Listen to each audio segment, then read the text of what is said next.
हरे Krishna. Singapore दक्षिण पूर्व Asia का एक छोटा किंतु अत्यंत जीवंत द्वीप देश अपनी विश्व स्तरीय संरचना, मजबूत वैश्विक संपर्क तथा जगमगाते बाजारों के लिए प्रसिद्ध है। अंतर्राष्ट्रीय कृष्ण भावनामृत संघ इस्कॉन का यहाँ एक केंद्र है, जो आकार में बहुत बड़ा ना होते हुए भी सदैव आध्यात्मिक चेतना से परिपूर्ण रहता है और जहाँ निरंतर इस्कॉन के सन्यासीगण आगमन कर भक्तों को कृपा प्रदान करते रहते हैं। इस केंद्र का महत्व इस कारण भी विशेष है, अनेक वर्षों तक अनेक इस्कॉन सन्यासियों ने असंख्य कठिनाइयों और कष्टों को सहकर सिंगापुर में अपना प्रचार को जीवित रखा।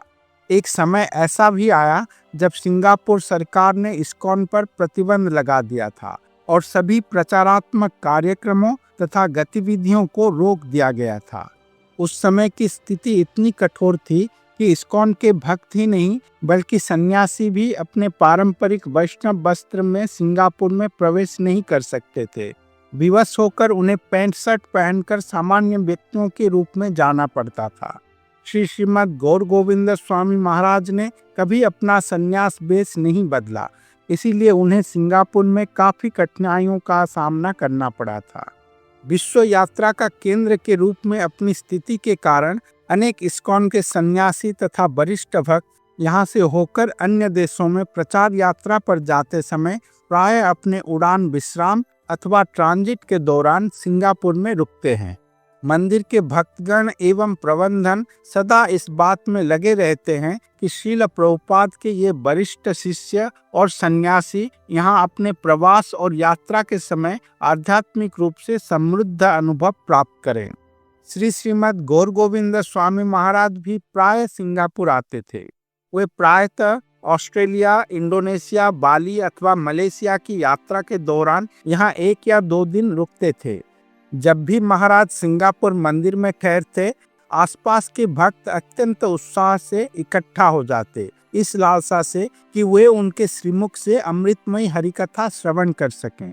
उनमें एक ऐसे विशेष सन्यासी थे जो कभी भी श्रील गौर गोविंद स्वामी महाराज की उपस्थिति का अवसर नहीं चूकते थे। वे थे श्रील प्रभुपाद के अन्यतम शिष्य परम पूज्य ब्रजेंद्र नंदन स्वामी महाराज। जब भी उन्हें समाचार मिलता कि श्रील गौर गोविंद स्वामी महाराज सिंगापुर पधारे हैं, तो वे विशेष रूप से मलेशिया से आते थे। उनका स्नेह और गहरी श्रद्धा ऐसी थी कि वे कोई भी अवसर हाथ से जाने नहीं देते थे। हिज होलीनेस ब्रजेंद्र नंदन स्वामी महाराज, जिनका हृदय सरल और स्वभाव अत्यंत स्नेहिल था, श्रील गौर गोविंद स्वामी महाराज के साथ अत्यंत आत्मीय संबंध रखते थे। ऐसी ही एक अवसर पर जब गौर गोविंद स्वामी महाराज बाली की यात्रा पर थे, उन्होंने एक दिन सिंगापुर मंदिर में व्यतीत किया। उसी समय ब्रजेंद्र नंदन स्वामी महाराज भी उनसे मिलने आए। इन 2 महान संत की उस भेंट में केवल आत्मीय संवाद ही नहीं हुआ, बल्कि एक गहन उपदेश भी प्रकट हुआ, ऐसा संदेश जो संपूर्ण भक्त समाज के लिए था। उस समय सिंगापुर के श्रील गौर गोविंद स्वामी महाराज के वरिष्ठ शिष्य हिज ग्रेस चैतन्यानंद प्रभु उनके निवास काल में गुरुदेव की व्यक्तिगत सेवा में लगे हुए थे। वो याद करते हैं, सिंगापुर के मंदिर का एक विशाल कक्ष था जहाँ श्रीमद् गौर गोविंद स्वामी महाराज ठहरे हुए थे। उस दिन अनेक शिष्य और भक्त वहाँ एकत्रित थे। सब विनम्र भाव से फर्श पर बैठे श्रील गुरुदेव के मुख से हरिकथा सुनने के लिए उत्कंठित थे। तभी उनके गुरु भाई परम श्रद्धेय श्रील ब्रजेंद्र नंदन स्वामी महाराज कक्ष में पधारे। श्रील गुरुदेव का मुखमंडल आनंद से खिल उठा। उन्होंने अपने गुरु भाई को स्नेह पूर्वक स्वागत किया और कुछ आत्मीय वार्तालाप के बाद हिज होलीनेस ब्रजेंद्र नंदन महाराज ने एक प्रश्न किया। महाराज, सिंगापुर एक बहुत बड़ा नगर है और इसके बाजार विश्व प्रसिद्ध हैं। संसार के कोने कोने से लोग यहाँ खरीदारी करने आते हैं। हमारे कई गुरु भाई और सन्यासी सिंगापुर के बाजार में अपनी खरीदारी करते हैं। यहाँ पर बहुत अच्छे हाईएस्ट क्वालिटी की वस्तुएं मिलती हैं। लेकिन महाराज, मैंने कभी आपको बाजार जाते नहीं देखा। क्या आप खरीदारी करने के लिए बाजार जाना चाहेंगे? यदि आप चाहें तो मैं आपको वहां ले जा सकता हूँ। यह सुनकर वहां बैठे हम सब भक्त अत्यंत हर्षित हुए। सबने सोचा यदि गुरुदेव बाजार जाना चाहेंगे तो हमें उनका सेवक बनने का दुर्लभ अवसर मिलेगा और हम उनके लिए सिंगापुर से कुछ प्रिय वस्तुएं ला पाएंगे। किंतु हमें यह ज्ञात नहीं था कि इस संवाद से हमें एक गहन जीवन उपदेश मिलने वाला है। श्रील गुरुदेव ने गंभीर किंतु आनंदमय स्वर में उत्तर दिया, मैं इन बाजारों में खरीदारी नहीं करता। मैं तो केवल एक ही बाजार में जाता हूँ, नामहट्ट, नाम का बाजार, जहाँ भगवान का पवित्र नाम बिकता और खरीदा जाता है। यह बाजार नित्यानंद प्रभु का है। वहीं मैं सदैव जाना चाहता हूँ और हरिनाम की खरीदारी करता हूँ। मैं एक सन्यासी हूँ। मुझे भौतिक वस्तुओं से क्या लेना देना। मेरी एकमात्र आवश्यकता है नाम, कृष्ण नाम। वही मेरा सच्चा धन है। वही मेरी एकमात्र आकांक्षा है। यह कहते हुए गुरुदेव का मुखमंडल दिव्य आभा से दमक उठा। पूरा कक्ष निस्तब्ध हो गया। कुछ क्षणों तक वहां पिन ड्रॉप सन्नाटा छा गया, मानो समय स्वयं ठहर गया हो। हम सब स्तब्ध थे, उनके वचनों से भीतर तक स्पर्शित। हमें गुरुदेव से ऐसी उत्तर की अपेक्षा नहीं थी। उसी क्षण हमें अनुभूति हुई कि एक सच्चा साधु केवल सिद्धांत की बातें नहीं करता, वह स्वयं उन सिद्धांतों को जीता है। हमने अक्सर गुरुदेव को श्रील भक्ति विनोद ठाकुर द्वारा रचित वह गीत गाते सुना था, जिसमें बताया गया है कि नित्यानंद प्रभु ने नामहट्ट का द्वार खोल दिया है। किंतु उस दिन हमने पहली बार गहराई से समझा, जब गुरुदेव वह पंक्तियां गाते हैं तो वे केवल गान नहीं करते, अपितु उसे जीते हैं। वे अपने जीवन द्वारा हमें सिखा रहे थे कि नाम ही हमारा वास्तविक खजाना है और उसी को जीवन का परम लक्ष्य बनाना है। श्रीमद् गौर गोविंद स्वामी महाराज प्रायः बड़े जोर देकर कहा करते थे, कलयुग में मानव कठिन साधना करने में समर्थ नहीं है। इस युग में एकमात्र आश्रय है भगवान का पवित्र नाम, और यह नाम अति करुणामय है। हमें उसी नाम को प्राप्त करना चाहिए।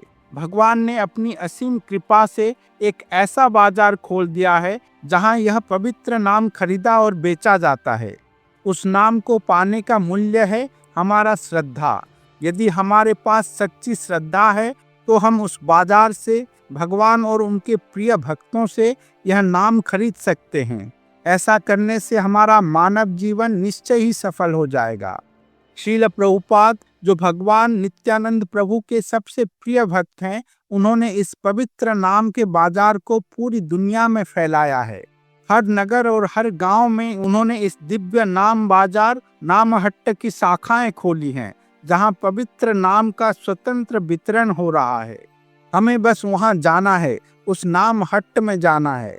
साधु और महाजन हमारा हाथ पकड़ के हमें वहां ले जा रहे हैं।